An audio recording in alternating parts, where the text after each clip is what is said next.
සංසාර සාරෝග විනීතනේ සන්නේත සාතං සුචිසාරදේසං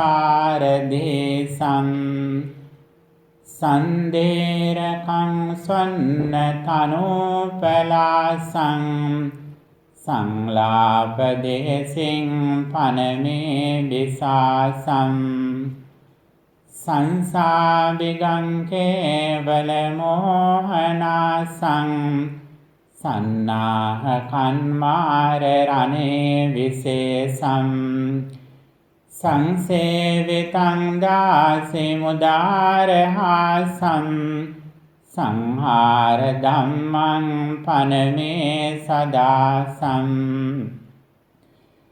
සන්දාස ගන්නා සිත පාපනාසං සන්නාපදන්සිං හත ගෝර පාසං සම්පාරගාමින් සුචිසාරවාසං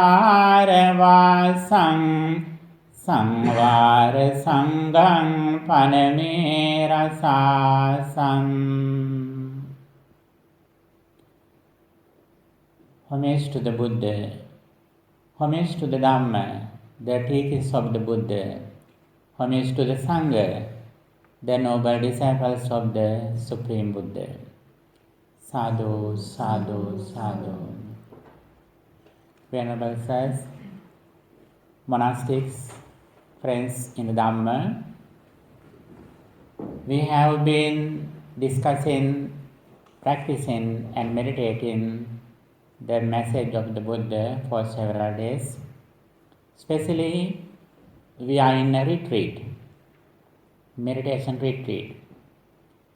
Retreat means we dedicate our life for our spiritual development, for our mental culture, for the purification of our minds. That is the difference what we daily life do. As soon as we come to a retreat, we conduct our all activities according to our spiritual development. We dedicate our actions for physical body, we dedicate our speech or words, we dedicate our mind, how we think according to our spiritual development. This is the main thing that we are doing here. While we are in a meditation retreat, in one side, we reduce negative thoughts from our mind. And also, on the other side, we cultivate positive thoughts from our minds. Why do we need to overcome negative thoughts from our minds? Whenever our mind has negative thoughts, unwholesome mental states, such as greed, anger, jealousy, pride or conceit, ignorance, we have no real peace of mind in our minds. That is why we train our mind to overcome these negative thoughts from our mind. That is one of them that we do in a retreat. The other thing is we cultivate positive thoughts in our minds. What are the positive thoughts? Generosity, virtue, loving kindness, sympathetic joy, karuna or compassion, equanimity, wisdom, mindfulness, energy, faith or confidence in the Dhamma, one-pointedness or concentration, tranquility. These are the positive thoughts we generate when we are in a meditation retreat. These are the things what we have been doing in these days. The more we practice this path, the more we purify our minds. The more we are purifying our minds, the more we are happier. since our mind is so pure and calm. We try to make a very beautiful mind by practicing Dhamma. Buddhism has explained an example that when we live in the society, we should live like a lotus flower. You know lotus flower? Lotus flowers origin in the mud, and also it gradually comes over mud and water. It blooms over the water, but it has no big connection with mud or water after it is blooming. We also should be like that. Even though we live in the common society with ordinary people, when we are responding them, when we are doing our duties and responsibilities for our relatives, friends, neighbors, governments, on the other side, we live with a pure mind. Even though other people have negative thoughts in their minds, we always try to keep our mind away from negative thoughts. It doesn't mean that we reject the people, we leave the people. Actually, we don't reject the society. While we are living in the common society, physically, mentally, we are in the higher level with the pure mind. That is said in Dhamma with examples, in sentences. Let's live happily without anger among the people who are angry. This is our skill.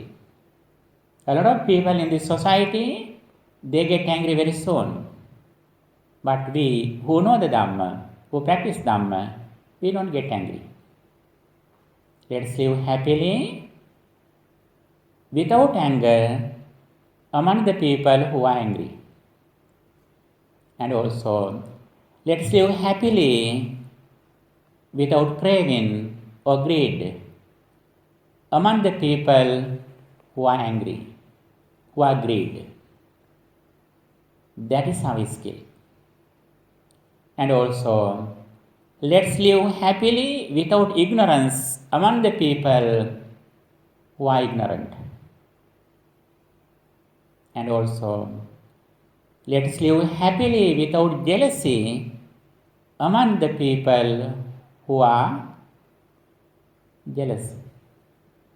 This is our skill. This is our practice. As a result of this practice, we can live in this society happily and peacefully. This is the purpose of practicing Dhamma. This is the purpose of coming to a meditation retreat. And especially, we listening to the Dhamma, what the Buddha explained, the message of the Buddha. When we listening to Dhamma, we gradually develop our understanding, and finally we develop our wisdom or panya. According to Buddhism, there are several stages of panya or wisdom. Especially according to Jata Sutta, which comes in 𝒮𝓃. Wisdom can be explained in three ways. One of them is we receive wisdom by born. When a person was born in the human realm, he has some level of wisdom that he has practiced in his sansaric journey. If a person is very unwise or stupid by born, actually they can come to the Dhamma and get the results in the maximum level. Therefore, very first level of wisdom is that We should be wise by born. I think all of you have that quality. That is why you are here. That is why you are listening to Dhamma. That is why you are associating with good friends. Because of your understanding, your wisdom that you have received when you were born. It says in the Dhamma as by birth we receive wisdom. That is the very first step. And also the second one, by listening Dhamma, by listening this sublime message, we receive the wisdom. That is the second one. The third one, by practicing Dhamma, practicing Sila, Samadhi and Panya. Especially by practicing insight meditation, we again and again develop wisdom until we attain enlightenment, arhatship. In these three ways, we can gradually cultivate our wisdom. In Buddhist teachings, wisdom or Panya is highly appreciated. Wisdom is the gem of men. Panya naranam ratanam. Wisdom is the gem or diamond of men, of people.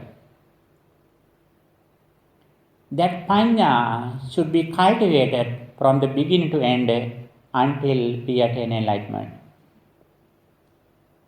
And also, when we cultivate, develop and practice wisdom, we gradually develop the understanding of the analytical understanding of mentality and corporeality. Or we understand mentality and corporeality little by little. In another way, we develop our understanding about five aggregates. And also finally, we release our mind from five aggregates and we liberate from suffering. That is the nature of wisdom. That is the result of gaining wisdom. And also on the other side we can see we can achieve wisdom in this life or in the samsaric journey in 4 levels. One of them is when we attain Sotapanna, the extreme entry. Sotapanna, we attain some kind of wisdom, realizing mentality and corporeality, or understanding the five aggregates. The second level of wisdom is that Sakadagami, once returning. That is the second level of wisdom that we can achieve on the path of liberation. There also we realize mentality and corporeality. There also we understand, we realize five aggregates. Five aggregates means Rupa, form, Vedana, sensation, Sanya, perception, Sankhara, perception, Sankhara, mental formations, and Vijnana, consciousness. Gradually we can develop the understanding of these five areas when we cultivate our wisdom. And also the third level of our wisdom is that Anagami, that we don't come back to the sensual world. That is Anagami stage. There also we develop our wisdom, some kind of levels. The fourth one is that Arahanta or enlightenment. By eradicating all the defilements completely, we eradicate completely craving, anger and delusion by analyzing and understanding mentality and corporeality, and also in another way by understanding five aggregates. We develop our wisdom to the maximum level. We completely go away from the samsaric circle. We completely eradicate ignorance or delusion that directly causes us to come back to the world.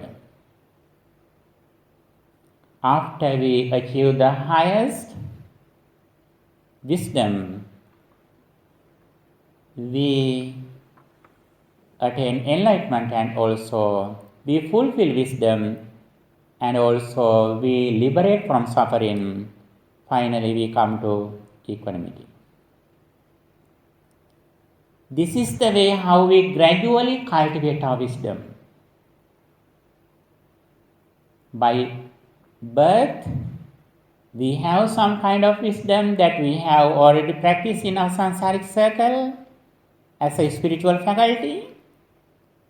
By listening Dhamma, we develop our wisdom, and also by practicing Sila Samadhi Panya, virtue, concentration and wisdom, we cultivate our wisdom. Finally, achieving the Magga Phala, spiritual stages, we gradually develop our wisdom to the maximum level by reducing hindrances and defilements, and also by understanding mentality and corporeality or five aggregates, or releasing from mentality and corporeality, or completely releasing from five aggregates. Then we completely live in the highest level of wisdom. What is the nature of the highest level of wisdom? Every moment, whenever we experience something within mentality and corporeality, arise at the moment, cease at the moment. Or five aggregates, every moment, arise and cease. Rise in, fall in, rise in, fall in, rise in, fall in. This is the highest understanding of wisdom.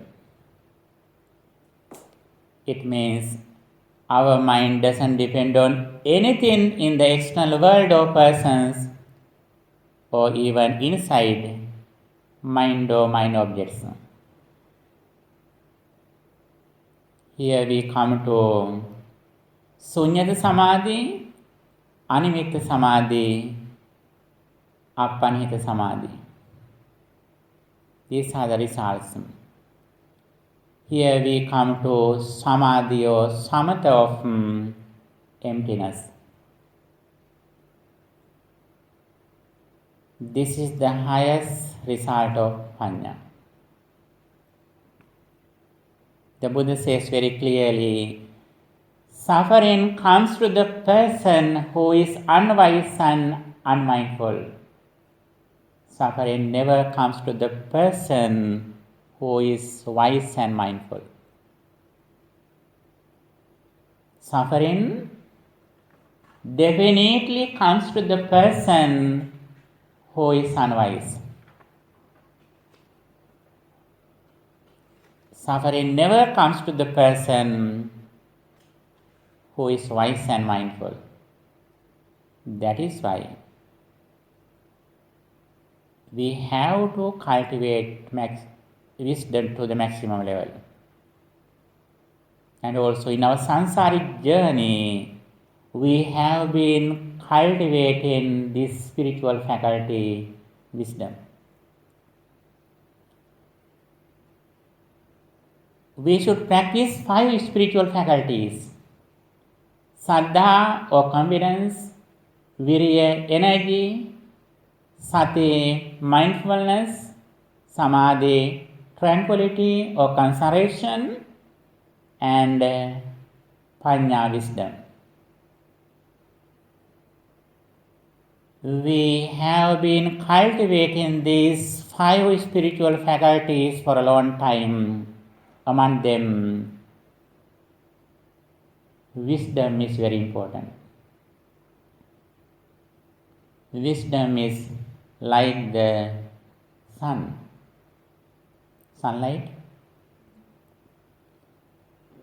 When we are in the darkness, we can't see anything. We don't know what should we do. As soon as we have a light, immediately we know what we should do. If you are in a very dark room that you can't see anything, when you go somewhere, you go to the wall. Sometimes you fall something which is in the room. You go here and there. You can't see the door where you exit. Again and again you go here and there. Meanwhile, a person came to the room and put on the switch. As soon as you have the light, you know the place, then you can understand what you should do, where you should exit. One day, the Buddha was near the monks. Buddha says, monks, there are some places in this universe which is very dark. You know, black hole. There are some places, some planets in this universe, they are completely dark. No light, no sunlight, no moonlight. Buddha says, there are some beings in these planets who are born in these planets, in this place, who live there, who pass away. But you know, normally science, they say that if there is no sunlight, no water, no plants, no beings. That is their idea. They have only scientific understanding through using their devices. But Buddha had another skills, his psychic energy. Using his psychic energies, Buddha realized that there are some beings there. Those beings were born in the dark. They live in the dark. And also they die in the dark. When Buddha was explaining this thing, some monks asked that, Bhante, is there any other dangerous darkness in this world other than this dark which is black hole? The Buddha says, yes. There are more dark places in this world. What is that? This comes in 𝒮𝓾 Sutta, the discourse of dark. Yeah, Buddha says, there is a more dark place in this world other than that black hole. What is that? That is ignorance or avidya, delusion. Delusion is the more dangerous state of our life. as a very, very small example. We should not go to very deep examples. Very, very simple exam. Very simple example. Always we discuss that when we eat something, when we are tasting something, always we think that the taste comes from the food which is in the plate.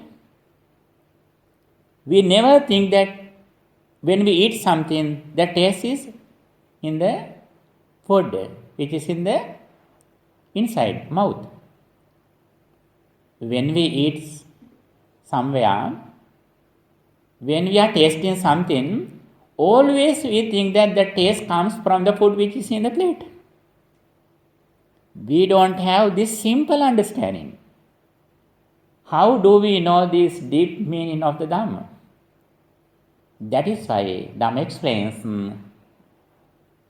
not knowing this truth is the worst darkness in this world. What is that? When we experience, when we understand something about the material world, we think that still I am living in the outside world. When we hear something, when we taste something, when we smell something, when we have some physical pains, we always think that the suffering or feelings, positive or negative, comes from the outside world.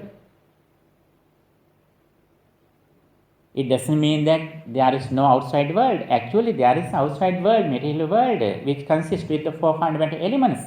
But a very special thing is positive or negative, happy or unhappy, painful or peaceful feelings we receive, we experience not according to the external world, but according to our present mental state.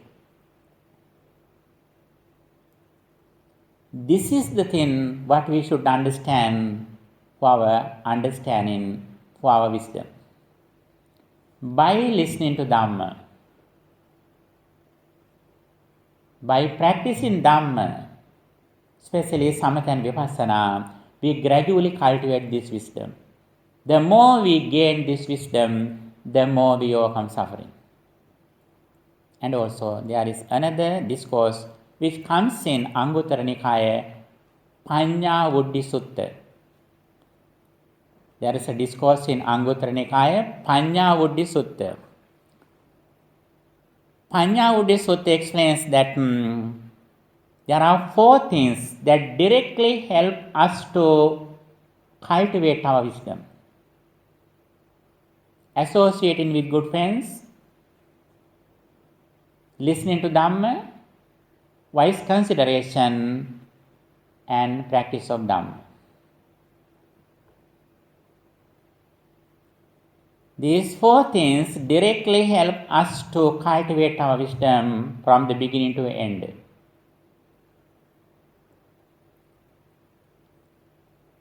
That discourse is very important. On the other side, when we discuss about the wisdom in another way,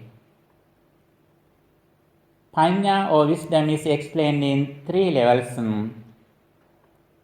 Sutameya Panya, Chintameya Panya, and Bhavanamaya Panya. Sutameya Panya means the wisdom by listening Dhamma. Chintameya Panya means the wisdom by thinking or reflecting of the Dhamma.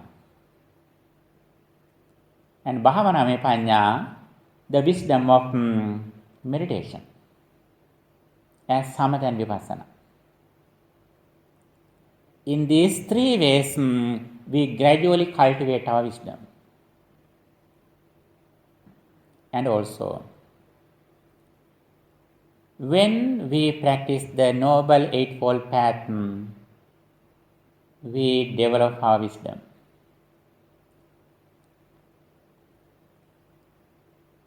When we see the name of wisdom or Panya in the Dhamma, It is explained in several names, such as Sammaditthi, Āloka, Vidya, Ditti Sampanna.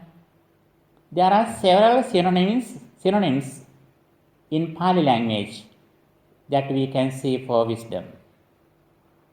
Light, Āloka, Vidya, science, Ditti, right view, Panya, wisdom, Sammaditthi, right understanding. There are several synonyms that is used in the Dhamma for Panya or wisdom. However, we should cultivate it. We should develop it.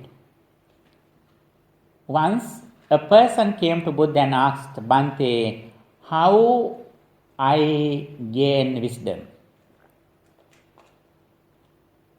He asked that, Bhante, how I gain wisdom? The Buddha says, Sususa labate panyam. By listening Dhamma, you should receive the wisdom. Listening, active listening is very important. In Buddhism, it is said as suvacha. You should be gently spoken. That is very important. We should cultivate it. We should protect it as a diamond, as a gem, as a jewelry. The value of our life completely depends on how much we have gained wisdom. Apadana sobini panya. Panya, wisdom, cleans or beautify our character, our life.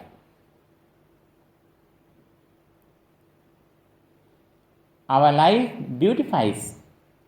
Our life is beautiful when we have wisdom. Since the outside world can control our mind, they can disturb our peace of mind. This is the way how we achieve the real freedom, liberation, emancipation, wisdom, enlightenment. For that, let's try.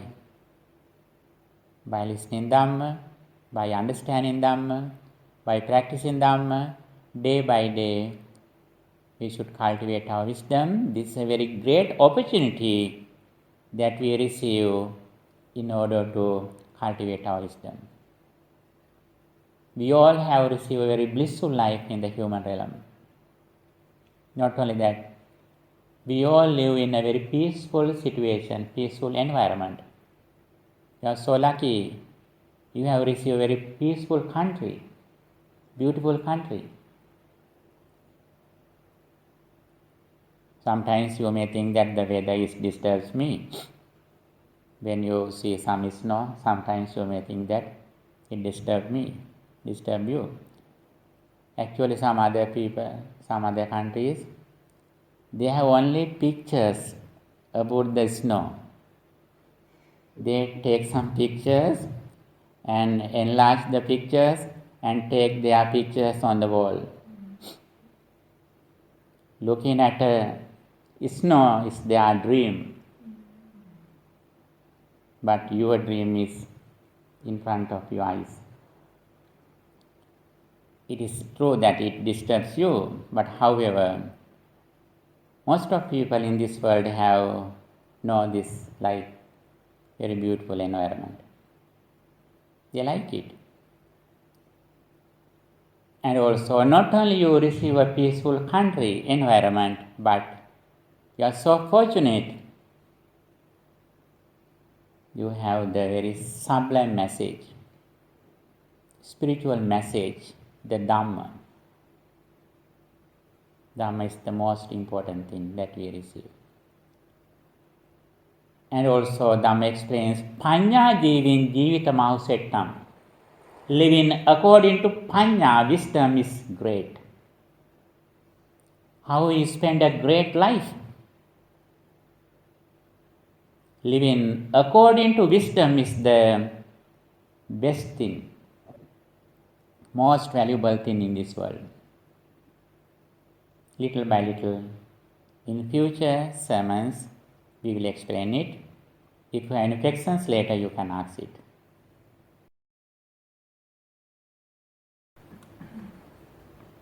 Więc dzisiaj mamy piękną mowę o mądrości, Pania, wisdom. Hołd dla Buddy, hołd dla jego nauk, dla Dhammy, hołd dla wszystkich praktykujących szlachetnych Dhammę, dla Sanghi. Odosobnienie oznacza, że poświęcamy nasze życie w całości w tym czasie dla duchowego rozwoju. Wszystkie aktywności są poświęcone duchowemu rozwoju. To jest nasza mowa, nasze działania. Pracujemy bardzo intensywnie cały czas nad swoimi myślami. Z jednej strony wygaszamy i zabezpieczamy się przed negatywnymi myślami. Ćwiczymy nasze umysły, żeby zawracały z negatywnych ścieżek, a chronimy je przed skażeniami. Z drugiej strony wzbudzamy i rozwijamy pozytywne myśli. I tych jest bardzo dużo, już tu omówiliśmy. Wdzięczność, szczodrość, cnota, virtue, czyli to, co jest zawarte w sila. Loving kindness, metta, czyli życzliwość. Mudita, współradość. Karuna, współczucie. Upekka, zrównoważenie. Wiara, sattva. Samadhi, koncentracja, ekagata, jednopunktowość, passaddhi, uspokojenie. I Buddha tutaj podał taki przykład, czy metaforę jakiegoś kwiatu. Nie wiem, jaki to do końca kwiat jest, ale chyba, znaczy lotus, tak? Kwiatów lotosu. One rosną na początku w błocie, na dnie zbiornika wodnego, ale kiedy zaczynają rozkwitać, to są już na powierzchni, kiedy kwiat lotosu w pełni rozkwita, jest przepiękny, nie ma styczności z tym błotem. I to jest taka metafora naszej praktyki, że wszyscy zaczynamy z jakiegoś tam poziomu, powiedzmy, zwykłego, światowego, ale stracimy, cały czas pozostając w tym zbiorniku wodnym, przestajemy z tym błotem się stykać. I to jest, chodzi też o to, że to nie jest porzucenie społeczności. My nie wycofujemy się z tej naszej społeczności, w której żyjemy, tylko praktykując Dhammę, nabieramy umiejętności życia bez złości pośród tych, którzy są w pełni złości. Nabieramy umiejętności życia bez chciwości pośród tych, którzy są chciwi. Nabieramy umiejętności życia bez ignorancji pośród tych, którzy są pełni ignorancji. Nabieramy umiejętności życia bez zazdrości pośród tych, którzy są pełni zazdrości. To są nasze umiejętności. To jest cel, dlaczego przyjeżdżamy na odosobnienia. I żeby budować mądrość, jest taka sutta w 𝒮𝓃 nie podam nazwy tej sutty, bo też nie dobrze usłyszałem, ale mądrość budujemy znaczy możemy uzyskać na 3 sposoby. Pierwszy, rodzimy się z tą mądrością. Część istot praktykowała wcześniej w samsarze i mają jakiś stopień mądrości już od urodzenia. I Dante tu powiedział takie ważne zdanie. Myślę, że wszyscy, którzy tu jesteście, macie tę cechę, bo tu jesteście. Więc nie martwcie się, że nie, ale jeżeli ktoś myśli, że jednak jest kompletnie bez mądrości, to Buddha powiedział też, że to jest możliwe, że ktoś będzie kompletnie w takim sensie głupcem, w sensie bez mądrości, to w ciągu tego życia, praktykując Dhammę, rozwinie ją do tych pełnych rozmiarów. Drugi sposób to jest poprzez słuchanie Dhammy, tej wzniosłej wiadomości. I trzeci przez praktykowanie Dhammy, praktykowanie sila, samadhi, i panja, czyli dobrego prowadzenia się, koncentracji i rozwijania mądrości przez vipassanę. Tutaj było też jakieś wyrażenie w Pali, pania narunna paranam, nie wiem jak to dokładnie powiedzieć, ale chodzi o to, że mądrość jest klejnotem ludzi. Jest takim najpiękniejszym diamentem. Ale jeszcze poza tym, kiedy rozwijamy mądrość, stopniowo zaczynamy rozumieć. This was mentality and materiality. Yes, Yeah. mentality and corporeality. Mind, Corporeality. corporeality, it means the physical body, body parts, Okay. mind and body, in short.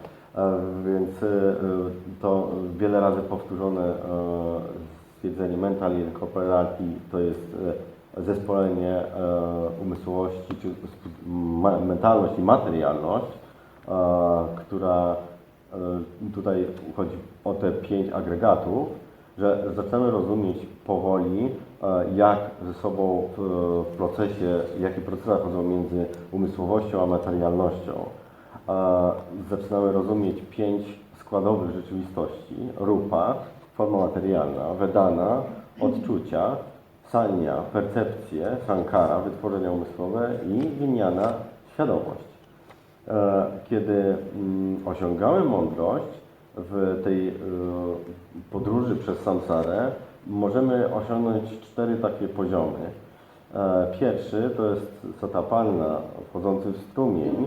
To jest ten, który ma zrozumienie 5 agregatów.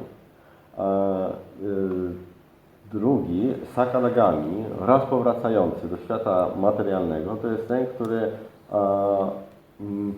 realized, to było, że zrozumiał, czy dostrzegł to umysłowość i materialność, czy zespolenie umysłowości i formy materialnej oraz rozumie 5 składowych rzeczywistości. Anagami, trzeci poziom, niepowracający, to jest ten, który pokonał pragnienia zmysłowe, materialne takie. I arhant, w pełni oświecony, to jest ten, który pozbył się wszystkich skażeń i wolny od pragnienia, od nienawiści i od ignorancji. Jego umysł już nigdy nie spowoduje odrodzenia się w samsarze. Ten wypełnił mądrość, pokonał cierpienie i przyszedł do pełnego zrównoważenia, upeki. I przez praktykowanie sila samadhi pania mamy takie stopnie. Najpierw wygaszamy czy osłabiamy 5 przeszkód. To jest żądza, nienawiść czy złość, lenistwo i ospałość, niepokój oraz wątpliwości. Potem zaczynamy rozumieć 5 składowych rzeczywistości, które tu wcześniej wymieniłem. Rozumiemy, na 3. stopniu rozumiemy to zespolenie umysłowości formy materialnej, czy to jak umysł, w jaki proces wchodzi z materią i vice versa. 4. Uwalniamy się z 5 agregatów. I w 5. no to mamy kompletną wolność od tych 5, czy tam w kolejnym mamy kompletną wolność od tych 5 agregatów. Nie wiem, czy 4. i 5. to jest razem, czy to jest po prostu kolejny stopień. Rozumiemy, że cały czas zachodzi powstawanie i ustawanie. Umysł już wtedy przestaje zależeć w ogóle od jakichkolwiek zewnętrznych form, przestaje zależeć od umysłu oraz od obiektów umysłu. I tutaj Bhante wymienił 3 stopnie samadhi, też w Pali, ale nie powtórzę. I mówił o tym, że najwyższy ten stopień rozwoju umysłu to jest emptiness, że po prostu dostrzegamy tą pustkę we wszystkim, co jest w świecie.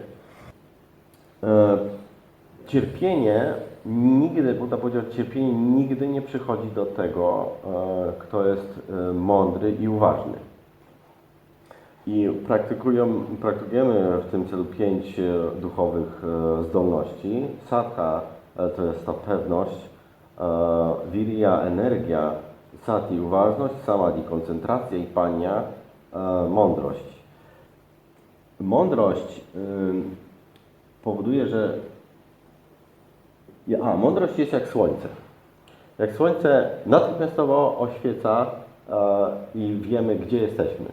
Więc jeżeli wyobrazimy sobie ciemny pokój, to jak w nim się poruszamy, to obijamy się o rzeczy, robimy bałagan, wchodzimy na ściany, cały czas popełniamy jakieś błędy. Jak tylko włączymy włącznik, od razu wiemy, co robić, jak to robić, co jest właściwe oraz jak wyjść z pokoju. Buddha powiedział, że są planety czy miejsca na świecie, gdzie jest całkowicie ciemno i że żyją tam istoty. Jak jestem fizykiem, to są brunatne karły albo czarne karły i czarne dziury. Są takie obserwacje już, że istnieją inne miejsca bardzo ciemne, inne niż czarne dziury. I Buddha używał swoich mocy psychicznych, żeby stwierdzić, żeby znaleźć te istoty i powiedział, że one rodzą się w ciemności, żyją i umierają w ciemności. Ale jest jeszcze jedna rzecz. W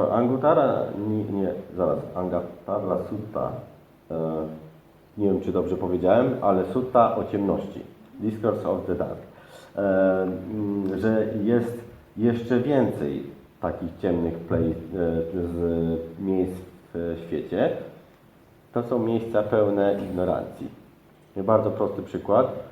Gdy coś jemy, ciągle myślimy, że smak jest z jedzenia na talerzu. Z tego, które leży na talerzu. Ale smak jest wynikiem procesu przyczyn, które są w buzi. Smak jest z jedzenia, które jest w buzi. I my nawet nie znając tej prostej prawdy, to jest najgorsza ciemność. To są te miejsca, o których mówił Buddha. Więc kiedykolwiek coś jemy, słyszymy, widzimy, czujemy, wąchamy, czy coś tam pomyślimy, ciągle myślimy, że jesteśmy w tym świecie, w tym zewnętrznym świecie, ale nasza percepcja jest zależna od naszego obecnego stanu umysłu. I tutaj Svante powiedział w kolejnej sutcie w Anguttara Nikaya, to są numeryczne mowy Buddy, że pania,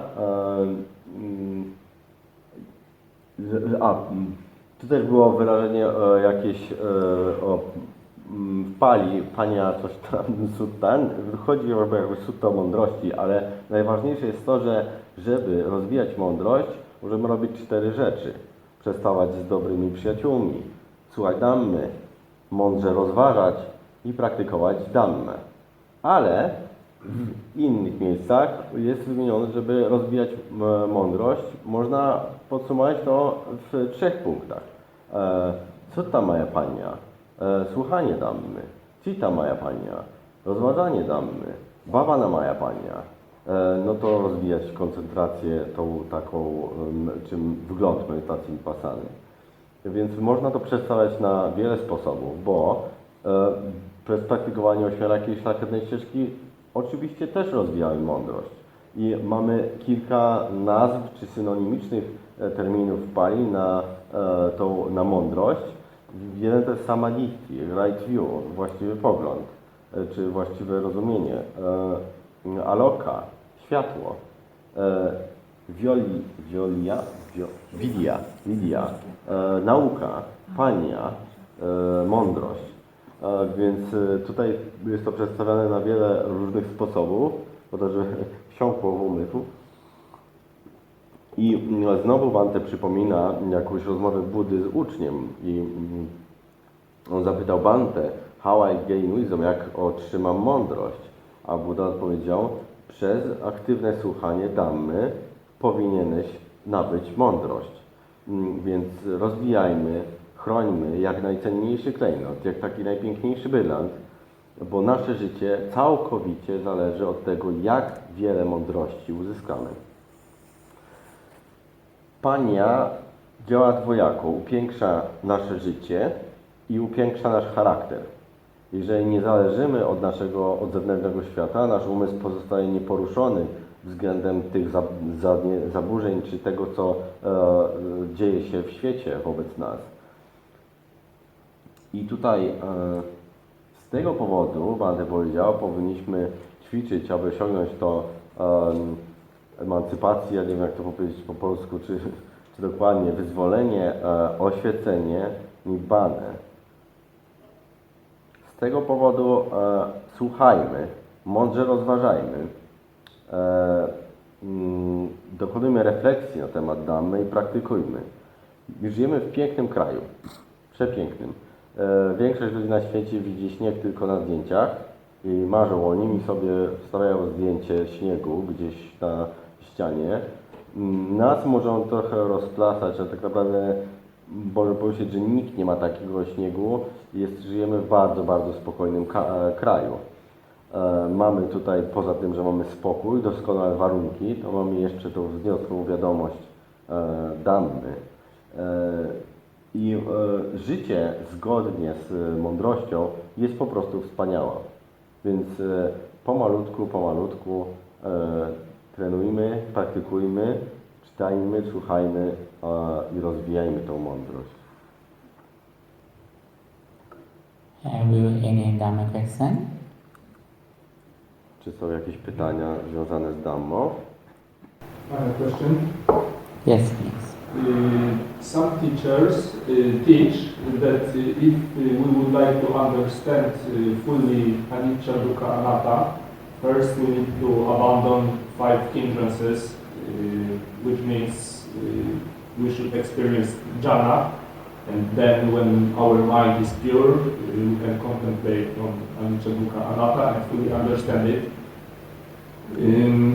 From the second perspective, for example, I practiced Vipassana teach by 𝒮𝓃 which a lot of people practice in Poland actually.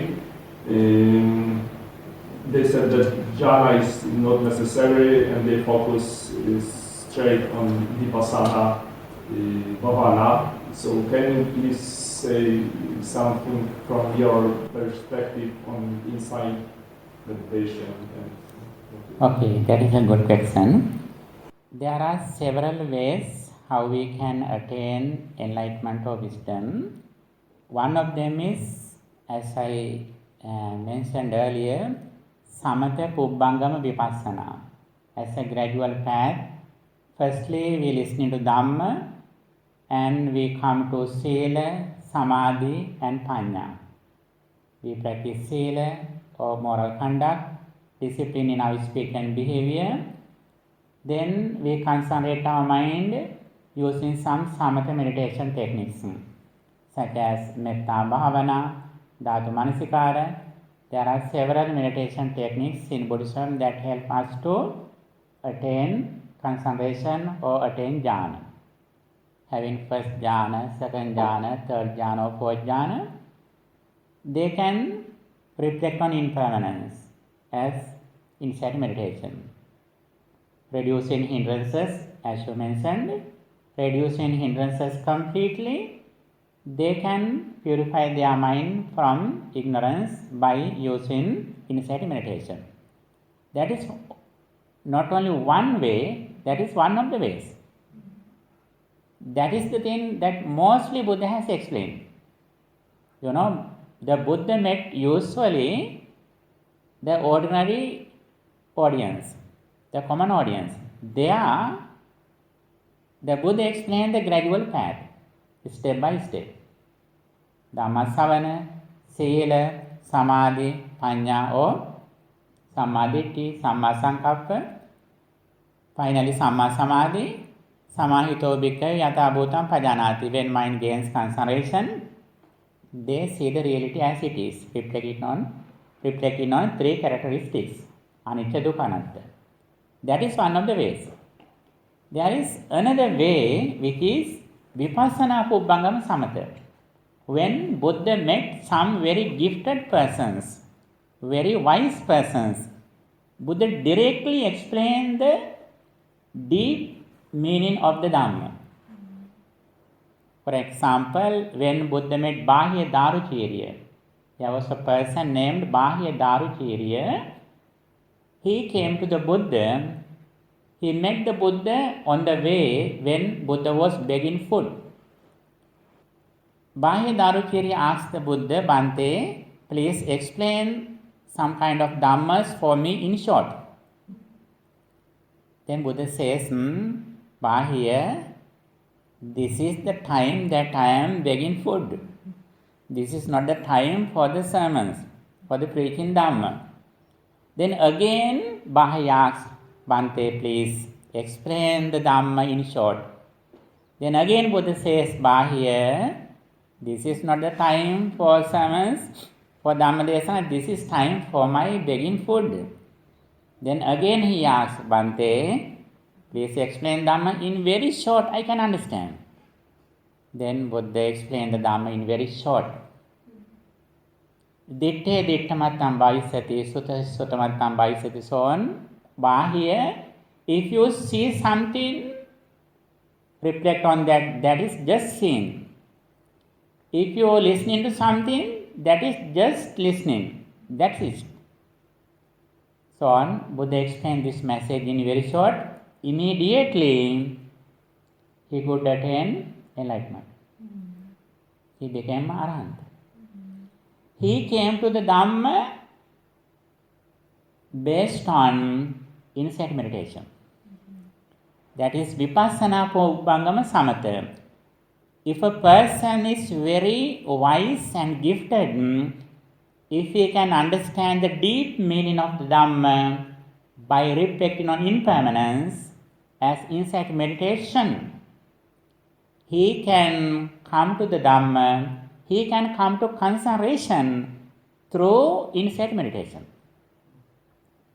When a person directly focuses his mind on impermanence, there also he can come to some kind of concentration. Especially when we become 4 levels of spirituality, Sotapanna, stream-entry, Sakadagami, once again in Anagami, non-returning, or Arahant. Enlightenment, when we come to that levels, as a nature, our mind comes to the jhana level, whether we practice jhana or not. That is an eternal thing. When mind gradually comes to the Dhamma, automatically our nivarana hindrances reduce. That is the nature. Even though we don't have jhanas, first jhana, second jhana, or third jhana, as a nature of our mind, when mind comes to the Maggaphala level, such as stream-entry, then our mind comes to the mental state of jhana level, even though we haven't practiced jhana. That is the nature of the spirituality. Therefore, we can say, sometimes we can go to the insight meditation based on concentration or samadhi, having some jhanas, first jhana or second jhana, so on. The other way is focusing our mind directly on impermanence through insight meditation, we can come to concentration. That is another way. That is said as Vipassana Pubbangama Samatha. Especially if you refer the Patisambhida Magga, there is a book in 𝒮𝓾 ℒ𝒶𝓃 ℒ𝒃, Patisambhida Magga. There you can read those things. There are 4 ways how we can attain enlightenment. Samatha Pubbangama Vipassana, insight meditation based on samatha or samadhi, and Vipassana Pubbangama Samatha, concentration based on insight meditation, and also Samatha Pubbangama Yuganadha. By using both of them from time to time, we can come to enlightenment. And also there is another way, that is some kind of confused thing. Dhammuddacca viggahita manasa. When we are thinking about the Dhamma, and also when we are confused in some Dhamma teachings, while we are reflecting on some Dhammas, automatically, suddenly, our mind comes to pure and calm, then suddenly we realize the Dhamma. That is also a ways that we can attain our highest wisdom. There are 4 ways there. So what's the third way? Third way is Yuganadha. We practice both of them from time to time. Okay. One time samatha, then again vipassana, samatha, switch. We switch it. A więc tutaj jest takie pytanie, bo kolega słyszał, praktykuje vipassanę w tych ośrodkach goinki i pytanie jest takie, że niektórzy nauczyciele mówią, że dżana jest niezbędna i praktykowanie koncentracji jest niezbędne do osiągnięcia jakichś stopni oświecenia, a tam jest bezpośrednio uczona praktyka budowania wglądu, vipassana bhavana. I pytanie jest, żeby wyjaśnić tą taką, czy nieścisłość, czy jakiś taki, że te poglądy są sprzeczne. I Bhante mówi, że to jest super pytanie, więc jest kilka sposobów, w jakie można osiągnąć oświecenie. I pierwszy to jest ten, o którym Buddha najczęściej mówił, gdzie najpierw słyszymy Dhammę, potem praktykujemy silę, osłabiamy te przeszkody, później praktykujemy koncentrację. Tu było wiele technik koncentracji, które praktykowaliśmy, na przykład metta bhavana, gdzie w pewnym momencie osiągamy dżany, stan umysłu, w którym te przeszkody już nie mają do nas dostępu. I na końcu przechodzimy do medytacji wglądu vipassany. I to jest ta taka najczęściej powtarzana ścieżka. Druga to jest bezpośrednie wyjaśnianie znaczenia Dhammy, taki bezpośredni wgląd i Buddha, tu jest przytoczona sutra, w której Buddha szedł z swoją miseczką po jałmużnę i zaczepił go jakiś świecki, którego imienia nie powtórzę, ale może nie o to chodziło. On popytał Buddę, wyjaśnij mi Dhammę w skrócie. On coś chce zrozumieć w skrócie i Buddha mówi, to nie jest czas na mowy, ja teraz zbieram jałmużnę. A on mówi znowu, że on potrzebuje szybko zrozumieć Dhammę w skrócie. A Buddha odpowiada, nie, to nie jest teraz czas na mowy, ja teraz zbieram jałmużnę. I po raz trzeci on zapytał, że jednak, żeby spróbować mu powiedzieć tą Dhammę w skrócie i że on ma nadzieję, że coś zrozumie. Więc Buddha mu uległ i mówi, że widź tylko to, co widzisz, słysz tylko to, co słyszysz. I dalej nie powiem, nie ośmielę się cytować sutr, których nie do końca znam. I w tamtym momencie ten świecki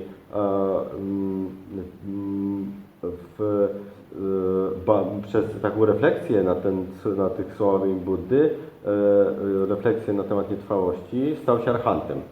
Osiągnął oświecenie. Więc to jest taka druga droga, są takie przykłady w sutrach. I tu jest wyjaśnienie, że kiedy przychodzimy w ten sposób do kolejnych stopni oświecenia, nasz umysł automatycznie przenosi się na poziom dżany. Że to jest tak, że ja dokonuję refleksji i nawet jeżeli nie praktykowałem dżan, nie praktykowałem koncentracji, to tuż przed osiągnięciem tego stopnia oświecenia wchodzę na ten poziom koncentracji, automatycznie wchodzę w dżanę.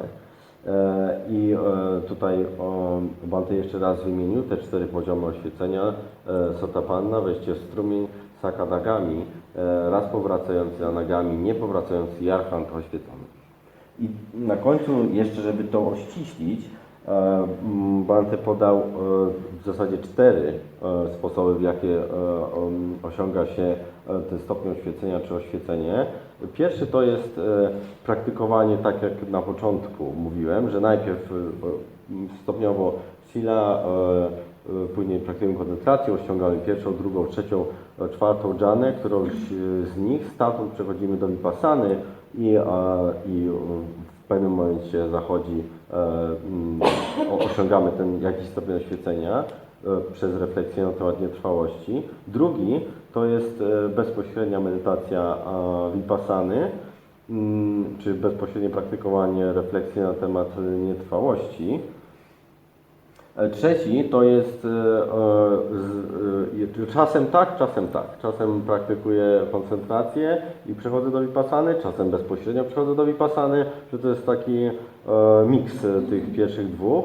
I czwarty, przez myślenie o Dhammie i jeżeli umysł dokonuje jakichś takich refleksji, rozmyśla, ma na przykład jakiś problem, jakąś taką, coś nam się nie zgadza i tak długo myślimy, żeby to rozwiązać, to wtedy wskutek takiej refleksji też może się to wydarzyć. Więc są różne sposoby, różne tam drogi, gdzie się to może wydarzyć i myślę, że to wyczerpuje bardzo ładnie. I think this is a very clear and concise of something that was revolving around in the society as well in Warsaw. So thank you very much for this explanation. Okay, that is a good question. Thank you asking. Actually, that is some things that we discuss here, a lot of little bit difficult, but however you have to listen it again and again. You have facilities here, later you can listen it again and again, okay? Any questions? Can I ask, what is the meaning of that when I was very young, I wanted to be vegetarian, I believed that all creatures deserve to be protected. I was thinking that the world we live in is not completely real, and I was thinking that I forgot, but one more thing, never mind. What I mean, does it mean that I was a Buddhist in previous life or something? Because I can't see a purpose for those beliefs, because I was like 5, 6, 7 years old, and my parents or my friends, they didn't share any view like this. I have lost it sometime after most of those things, but I feel like I was born that way. And what is purpose of it? That's my first question, like how it happened, how it could happen. And the second is which path is best to follow to regain those things from those views from my childhood. So he said that during his childhood he had some deep beliefs about that the world is not 100% real, or that beliefs about suffering or something connected to that.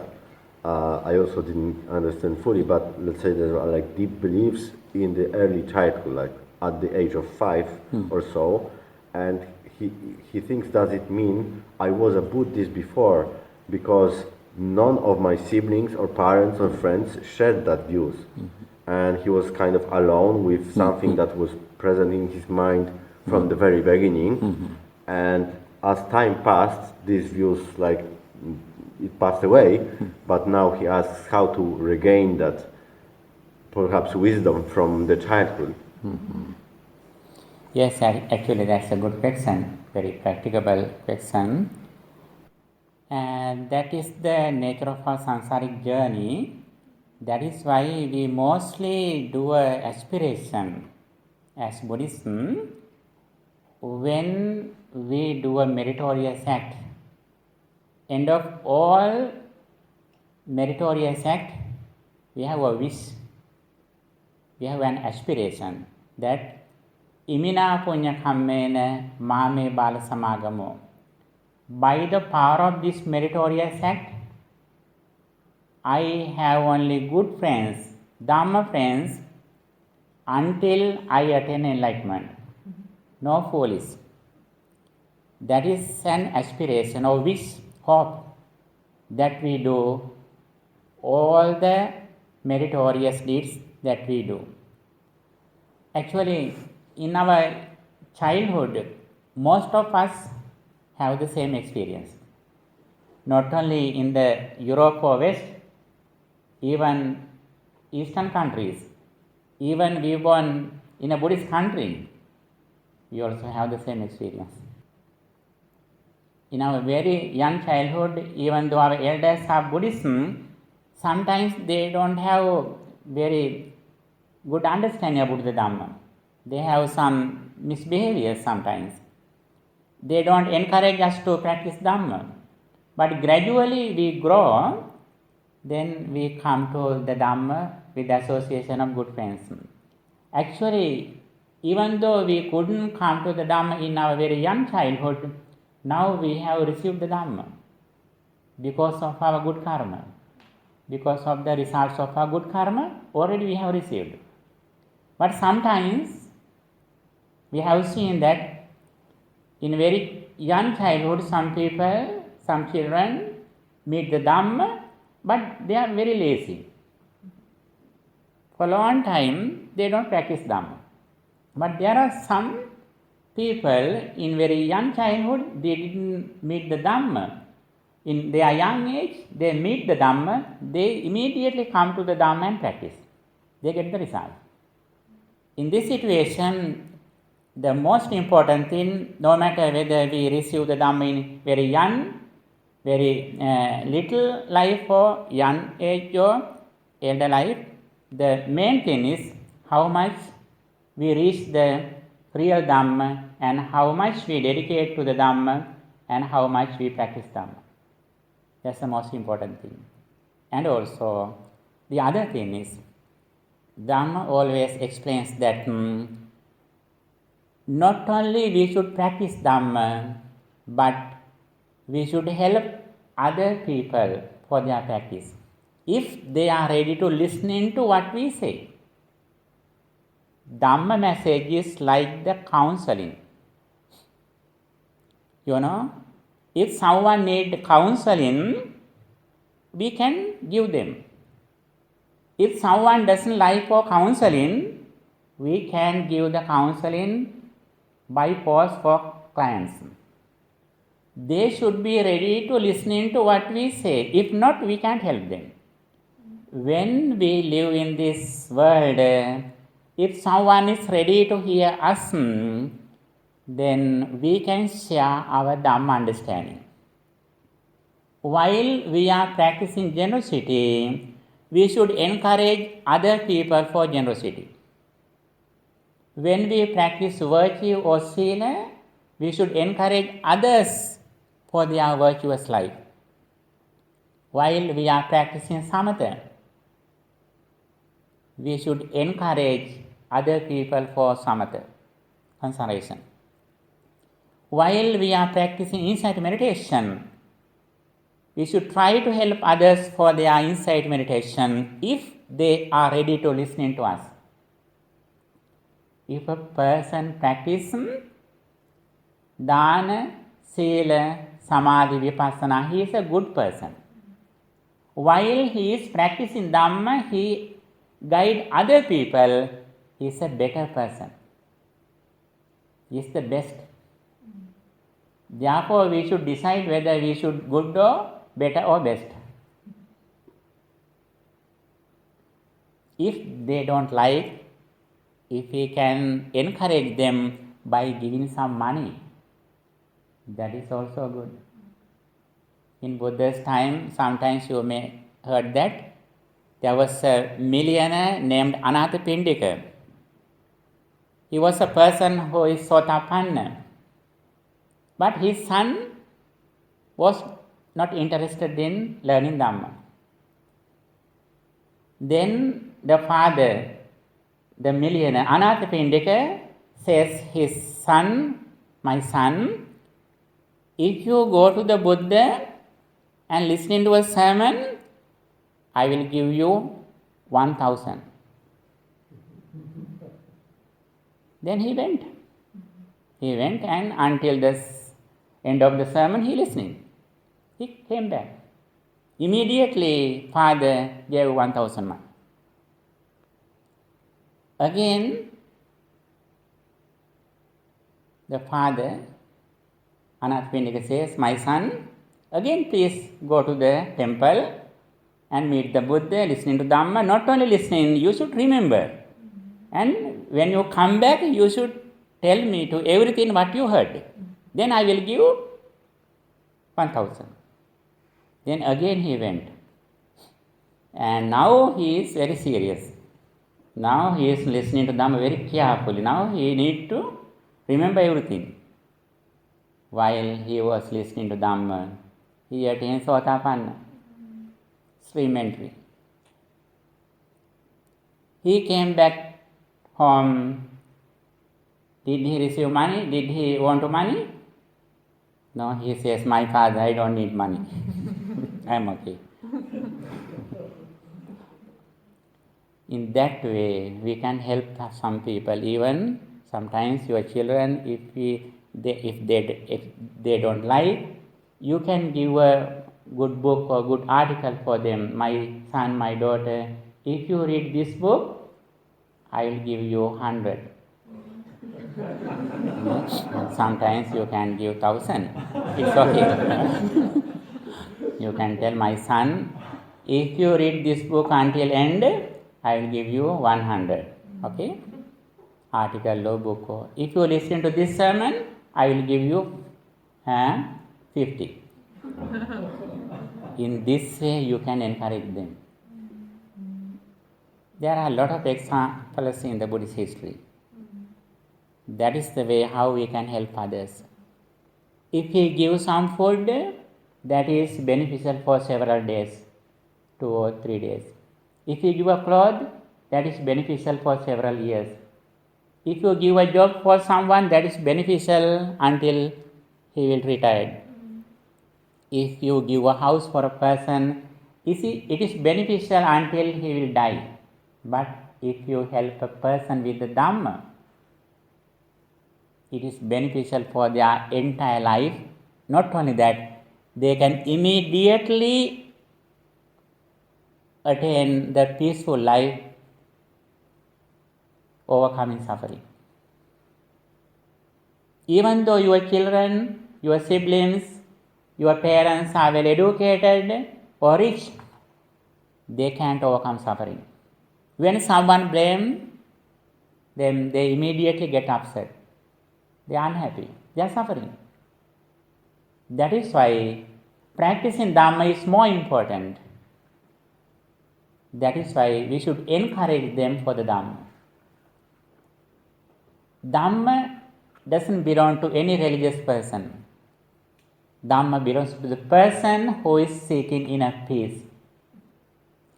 If a person wants the peace of mind, has to listen to Dhamma and practice Dhamma. While we are learning and practicing Dhamma, we can be the better persons, good persons in this world, peaceful persons. Okay? If you have to ask some more things, you can ask. I don't know whether my answer is enough. Maybe what to do if people never want the advice, but I don't want to pay everyone. if almost never people want to listen, even when they have a problem with them, they never want to listen anyway. Yes, however, if we have a good karma result, even though other people advise us, we can have sources in this world. We have our past memories. However, we find Dhamma, even though other people don't advise us. I can give an example. I have my brother monk in California.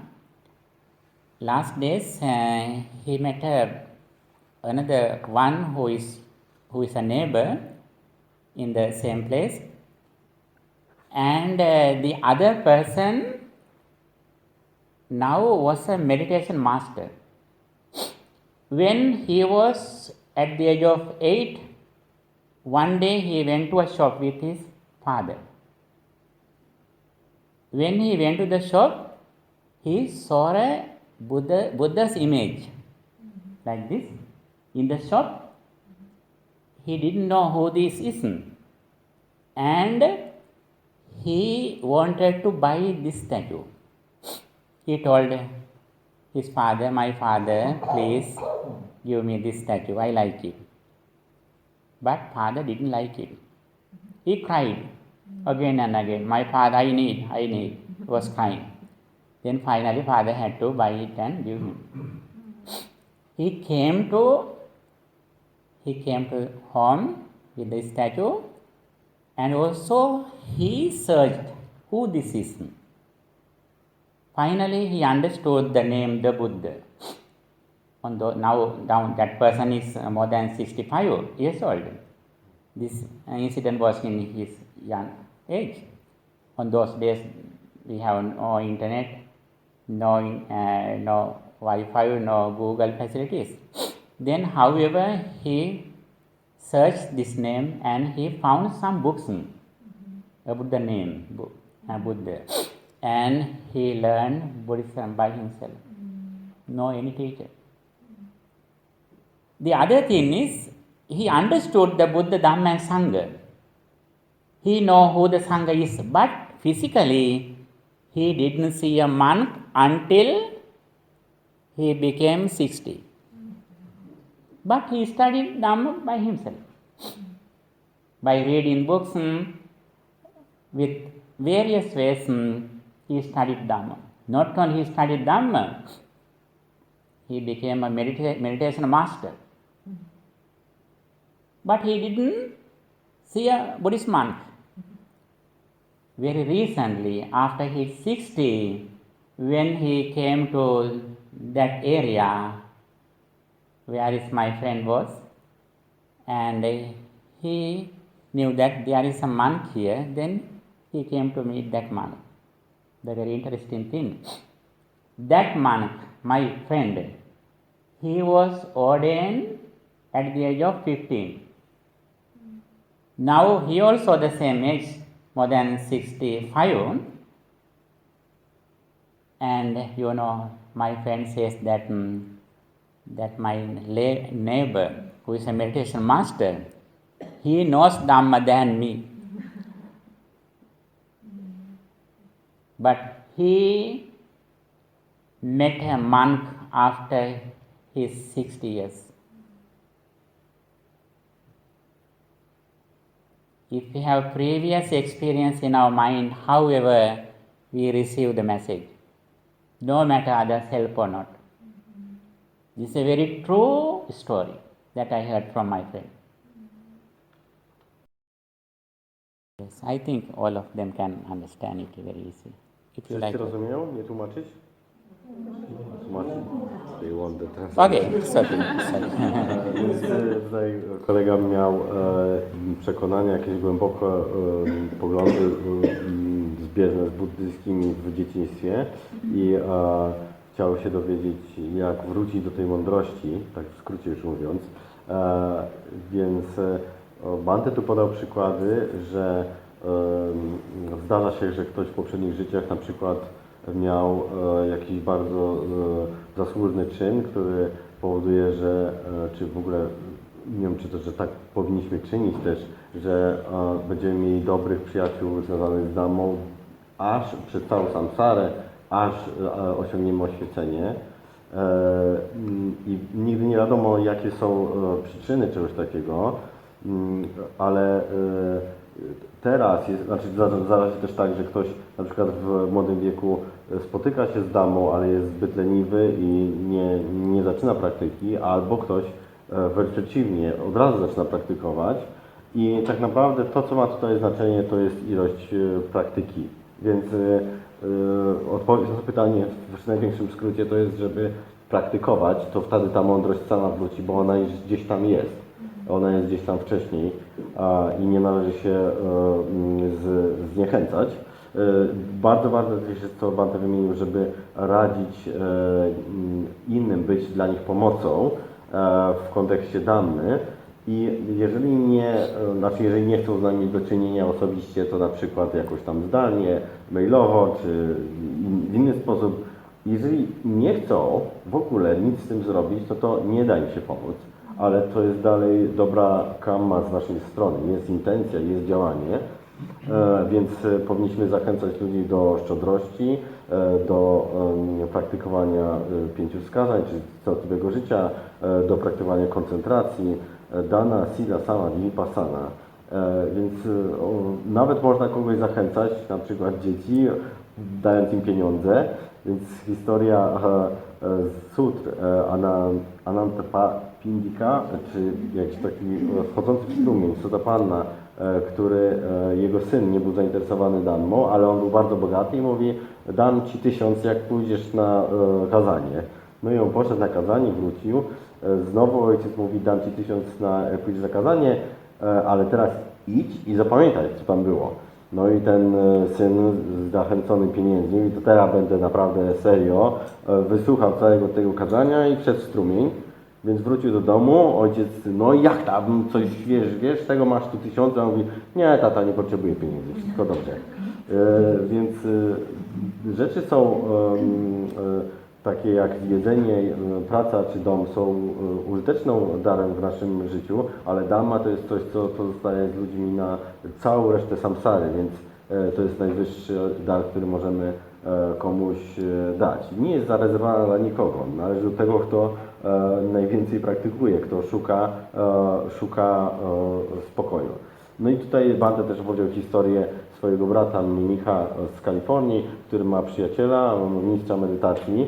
I ten mistrz medytacji, jak był małym dzieckiem, to w sklepie zobaczył statuę Buddy i tak długo joiczył tacie, żeby mu ją kupił, chociaż nie wiedział, kto to jest w ogóle, nic, że tata w końcu uległ i kupił mu tą statuę Buddy. I ten dzieciak sam, korzystając z książek, bo to było dawno temu, bez internetu, znalazł, kto to jest na tej statule i przez 60 lat studiował buddyzm, aż czy tam 55, bo nie wiem, ile tam miał lat w tym sklepie, ale że bardzo długo, jak był 60 lat, to zobaczył pierwszy raz mnicha. I ktoś tam z tego klasztoru, nie wiem dokładnie już kto, też jakiś długo praktykujący mnich, powiedział, że ten człowiek, który jest tym mistrzem medytacji, zna Dhammę lepiej ode mnie, więc naprawdę sam, korzystając z książek, w izolacji, też można się rozwijać. That was the concise translation. Okay, that's good. That's fine. If there are any other questions, your questions are so good, so applicable, so practical. Yes, please. Thank you, Bhante, for your teachings. Okay. I wanted to ask, because we aim for arahantship, but there is a Buddhaship. Why we just focus on the, what's the difference between the arahantship and Yes. the Buddhaship? Yes, actually the 3 stages of arahantship. The first stage is arahanta, the second one is the Pacceka Buddha, and third one is Samma Sambuddha. The 3 levels of enlightenment. The very first one is arahantship. We mostly become an arahant under a Buddha Sasana, under the guidance of the Buddha. There we can attain enlightenment, but our service is limited. We can do more service for the world, and also the special thing, without a Buddha, we can't attain arahantship. If we want to become arahant, we need a Buddha Sasana, the dispensation of the Buddha. We need a Buddha's guidance, or a disciples of the Buddha's guidance. Without guidance, we can't attain arahantship. And the other thing, Samma Sambuddha, as you mentioned, the Samma Sambuddha means not only they attain enlightenment, but they attain enlightenment by himself without any guidance. And also for the Samma Sambuddha, according to Buddhist tradition, we have to practice the good qualities, some perceptions, some perfections for a long time. And also some Buddha, for the Buddha attain enlightenment, the period when there are no Arhantas in this world. When a Buddha attain Buddhahood, there are no Arhantas, no Sotapanna persons in this world, in this human world, at this moment. That is the main difference. And also the Buddha's wish is very high. What is that? He needs to help many people, not only in the human world, in the heavenly realm and Brahma realms. He wants to service many beings in this universe. His wish is very wide. That is very special. Not only he himself attain enlightenment, but he needs to help many beings in this universe. For that, he has to practice a lot of human values for a long time. It is so difficult. But we can attain that position. Even ladies, if someone likes, they also can practice some values for a long time. Then finally, they also can attain Buddhahood. But when they come to the last life as a Buddha, they mostly are the male. That's a very special thing. However, the main difference between Arahant and Buddha is that Arahant attains enlightenment with the guidance of a Buddha or a Buddha's disciple or any other source. And also his service is very limited. But the Buddha, Samma Sambuddha, attains enlightenment by himself. That is why we say Samma Sambuddha, supremely enlightened. Without any guidance of anyone, he himself realized this reality, the Four Noble Truths and the Divine Origination. That is why Buddha says, Pubbe Anunusutesu Dhammesu. When I attain enlightenment, I realized something that I had never heard in this life. And also, sometimes some people ask Buddha, Venerable Sir, who is your teacher? The Buddha says very clearly, I have no teacher. If I say a teacher, Dhamma is my teacher. I have no any physical teacher. If I respect a person as a teacher, that is only the Dhamma. Because he himself realized this message and he attained Buddhahood, and also he could do a great service for the entire universe, entire world. That is why it is special. And also the other thing is, when a Buddha becomes the Buddhahood, they had very special psychic energies which Arhantas never can achieve. There are 6 spiritual energies that he has. We say that Asadharana Jnana, very special 6 jnanas or knowledges he received when he attained enlightenment. And also the Buddha used these special psychic energies when he preached Dhamma for others. When someone has misbehaviors, before Buddha explained Dhamma, the Buddha used some psychic energies for the background. Such as when Buddha met Angulimala, the Buddha used some psychic energies in order to control him. Then finally, Buddha preached Dhamma for him. But the most important thing is, Buddha always trusted in preaching Dhamma than the psychic energies. Even though Buddha had psychic energies, the Buddha used them in very few times, very rarely. Mostly, Buddha wanted to explain his message verbally, not with some psychic energies. But Buddha has used them. Mostly, Buddha did his service by sermons, by preaching Dhamma. Bodhisattva means he who wishing to attain Buddhahood is Bodhisattva. When he practicing values, good values, in that period we say that Bodhisattva. You know, before a person become a king, we say him prince. Similarly, before a person become the Buddha, we name him that as Bodhisattva. That is a name. Bodhisattva means he who is wishing to attain the Buddhahood. That is the name of Bodhisattva. So Arahant is Bodhisattva? Yes, that's a good question. Very good question. Arahant also a Bodhisattva. In one way, Bodhi means the enlightenment.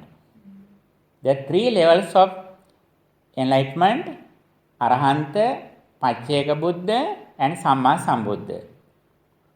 3 of them are doing their activities for the enlightenment. Bodhi means enlightenment. No matter we come to Arahantship, 𝒶𝓃 Buddha or Samma Sambuddha, our wish is that enlightenment. Bodhi means enlightenment. Sattva means he who likes enlightenment. That is the name of Bodhisattva. And on the other side, according to Mahan tradition, there are other traditions in Buddhism.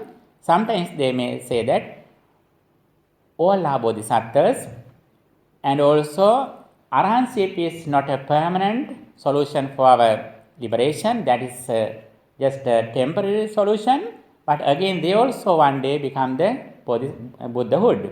But according to Theravada tradition, we believe that if a person can attain Arahantship, he is completed. He is done. He has no other births. He finished everything. After he died, everything is finished. He ends his samsaric circle. Bodhisattva especially used for the Samma Sambuddha, for the Buddha before he attained enlightenment. But that word can be used for 𝒶𝓃 Buddha and Arahantas too. Since the meaning of Bodhisattva is that Bodhi means enlightenment, Sattva means he who wishes, he who likes it. Asattva, he who has engaged with the Arahantship. That is the name of Bodhisattva. Okay, good question. A więc tu wyjaśnienie, czym jest rozwiązanie Buddą a Arhantem i dlaczego nie idziemy w kierunku zostania Buddą. Najpierw słowa wyjaśnienia, że są 3 stadia oświecenia. Pierwsze to jest Arhant, to do którego my dążymy. Ono jest niemożliwe do osiągnięcia bez wskazań, bez przewodnictwa Buddy, czyli bez obecności nauk Dhammy i tego, co my teraz robimy, tej praktyki. Drugi to jest 𝒶𝓃 Buddha, to jest ten, który sam doświadczył oświecenia w wyniku swojej własnej praktyki, ale nie naucza Dhammy innych. I trzeci to jest Samma Sambuddha. Samma Sambuddha. Yes. Samma Sambuddha, ten, który osiągnął najwyższe oświecenie, czyli to takie pełne zrozumienie, całkowite prawa kammy. Między innymi to jest ten, który praktykował w samsarze bardzo długo, nazywany bodhisattvą czy bodhisattwą. On ma też bardzo silny taki imperatyw, żeby nauczać Dhammy innych. Określenie bodhisatta też może się odnosić do 𝒶𝓃 Buddy i do Arhanta, bo on oznacza bodhi, ten, kto zostanie oświecony, i satta, ten, który ma to życzenie w tym kierunku. Ale najczęściej mówi się bodhisatta o tych, którzy w samsarze praktykują bardzo długo pewne cechy i zostają później Buddami. I są takie wyróżniki, że Samma Sambuddha pojawia się, on osiąga oświecenie wtedy, kiedy w świecie ludzkim, na ludzkim planie egzystencji nie ma nikogo wchodzącego w strumień, ani Arhanta, nie ma nikogo na żadnym stopniu oświecenia. Jest świat jest kompletnie pod tym względem pusty. I właśnie bardzo mocno chce i praktykuje w tym celu, żeby dla pożytku innych istot, nie tylko dla siebie, dla wszystkich istot w tym wszechświecie, więc też tych, które są na innych planach egzystencji. Tutaj jest też taki wyróżnik, że kobiety też mogą praktykować te cechy, które prowadzą do zostania Buddą, ale najczęściej jest tak, że w ostatnim życiu rodzą się jako mężczyźni. I Buddha mówi, w swoim życiu zrozumiałem coś, czego nie słyszałem nigdy wcześniej i nie ma nauczyciela. Jego nauczycielem jest tylko Dhamma. On nie będzie takiego miał, nie będzie mówił, że ktokolwiek go tego nauczył. Ma 6 różnych zdolności psychicznych, których używa głównie, żeby uczyć Dhammy. Bardzo rzadko robi jakieś takie widowiskowe cudy. Używa ich na przykład, żeby kogoś uspokoić, ktoś się źle zachowuje, albo no nie wiem, tam pewnie można przeczytać w sutrach różne przykłady, jak to robił, ale nie używa ich widowiskowo. Tych zdolności nie posiada żaden archant. Niektóre tradycje mówią, że archant jest stadium przejściowym, że po oświeceniu on w końcu też kiedyś zostanie Buddą, ale tradycja Theravady mówi, że zostanie archantem to jest już kompletność, już nie ma nic dalej, więc pod tym względem jest rozbieżność między innymi tradycjami a Theravadą. I to chyba tyle. No archant, oczywiście jego oświecenie nie jest możliwe bez Buddy i też ma ograniczoną możliwość pomagania innym. Nie jest tak rozległa ta jego pomoc jak ta, której udziela Buddha. I Bodhisattva, no mówiłem co o Bodhisattva, powiedziałem. Polecam Buddha Nusati, tam się dowiedzieć co jest Buddha. I recommend Buddha Nusati as these qualities of Buddha is easy. Okay, I think now we are going to practice a meditation technique for a while. Okay, are you ready?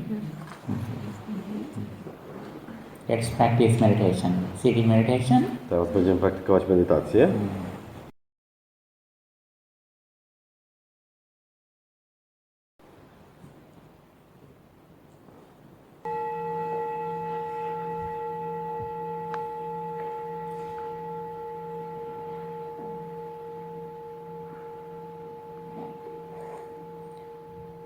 Okay, please be seated comfortably. Usiądźcie wygodnie.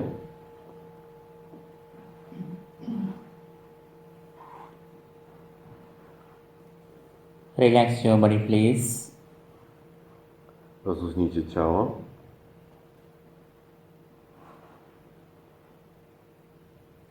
Straight your body, please. Wyprostujcie ciało.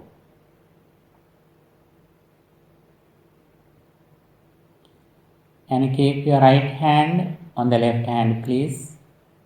I połóżcie prawą dłoń na lewej dłoni. Please keep your eyes closed gently. Łagodnie zamknijcie oczy.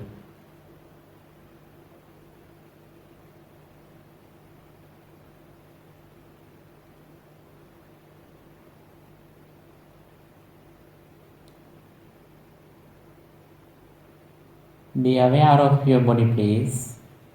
Bądźcie świadomi swojego ciała. From head to legs and from legs to head. Od głowy do nóg i od nóg do głowy.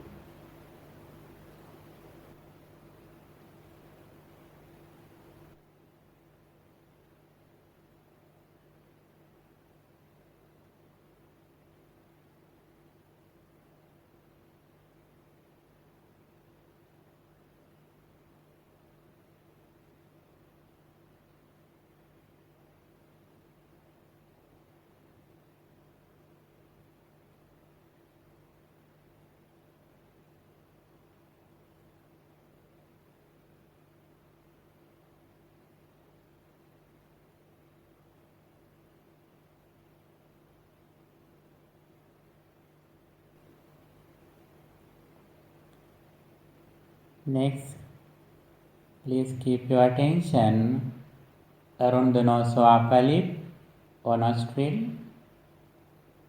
Następnie ustanówcie uwagę nad górną wargą albo pod nozdrzami. Please completely live in the present moment with mindfulness. Bądźcie tu i teraz w uważności.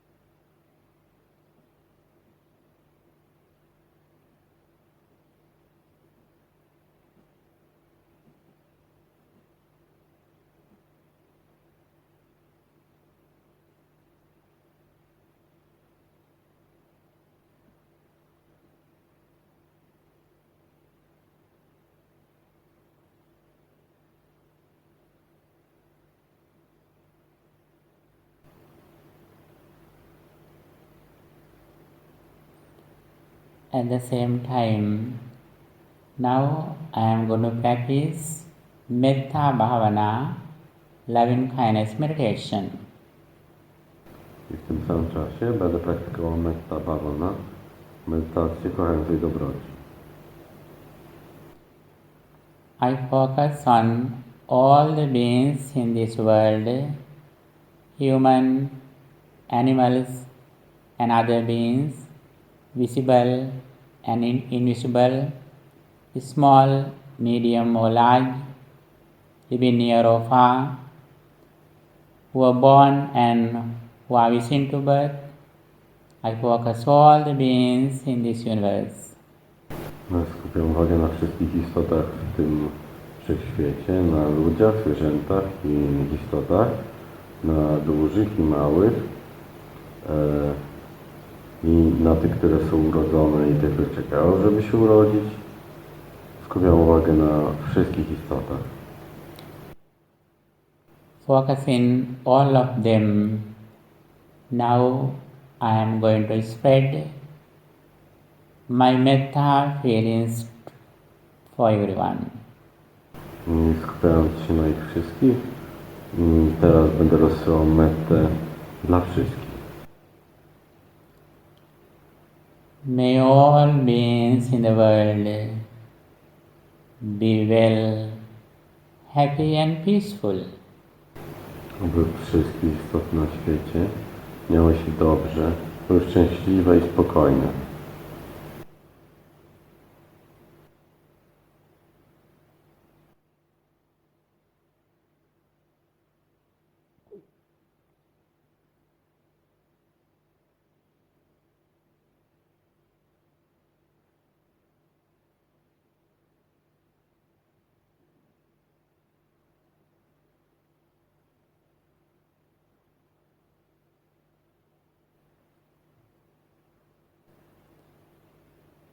May all beings be peaceful.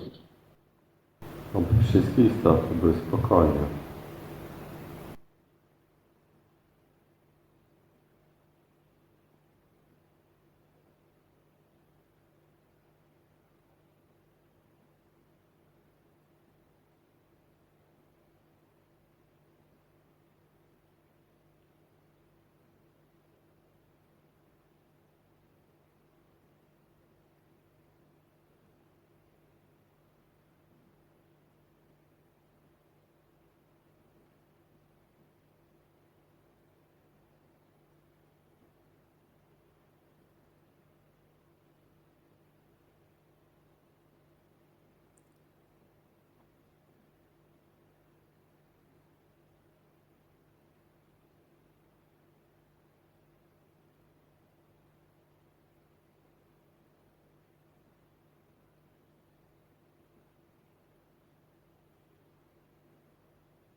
May all beings be peaceful. Aby wszystkie istoty były spokojne.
May all beings be peaceful. Aby wszystkie istoty były spokojne.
May all beings be peaceful.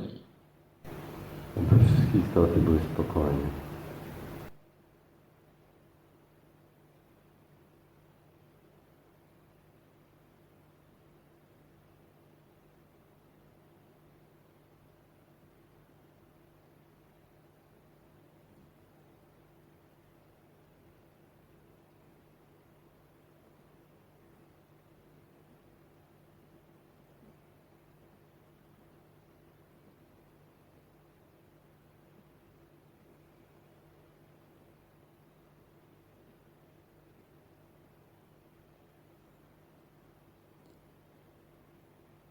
My mind is filled with loving kindness.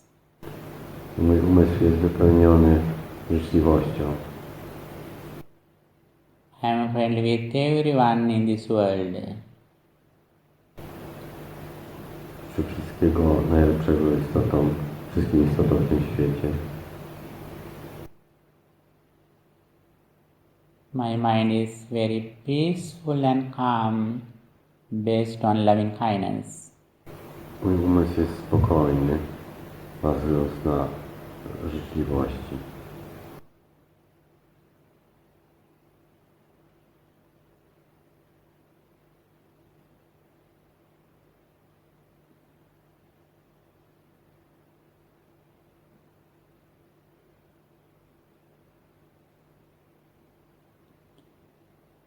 I see the entire world like my family, like my children. Widzę cały świat jak swoją rodzinę, jak moje dzieci. May all beings be peaceful. Aby wszystkie istoty były spokojne.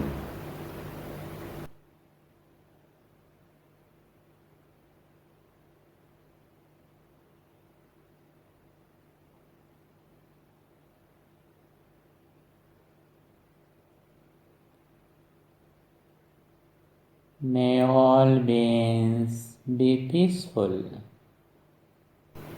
Oby wszystkie istoty były spokojne. May they attain the supreme bliss of liberation. Oby osiągnęły najwyższą błogość oświecenia.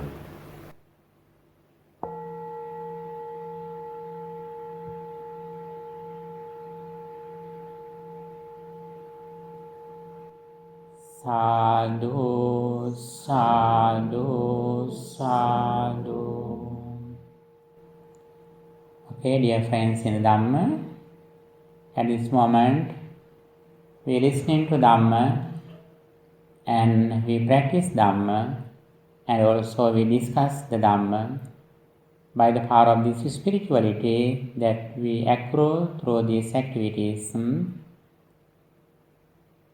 May you will be happy and peaceful.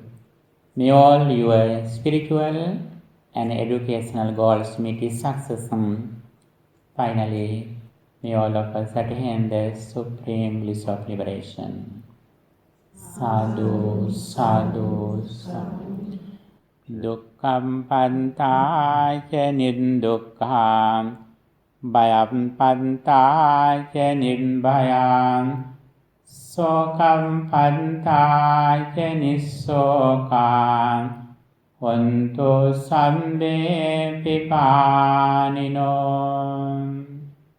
May all beings be well, happy and peaceful. May they attain the supreme bliss of liberation.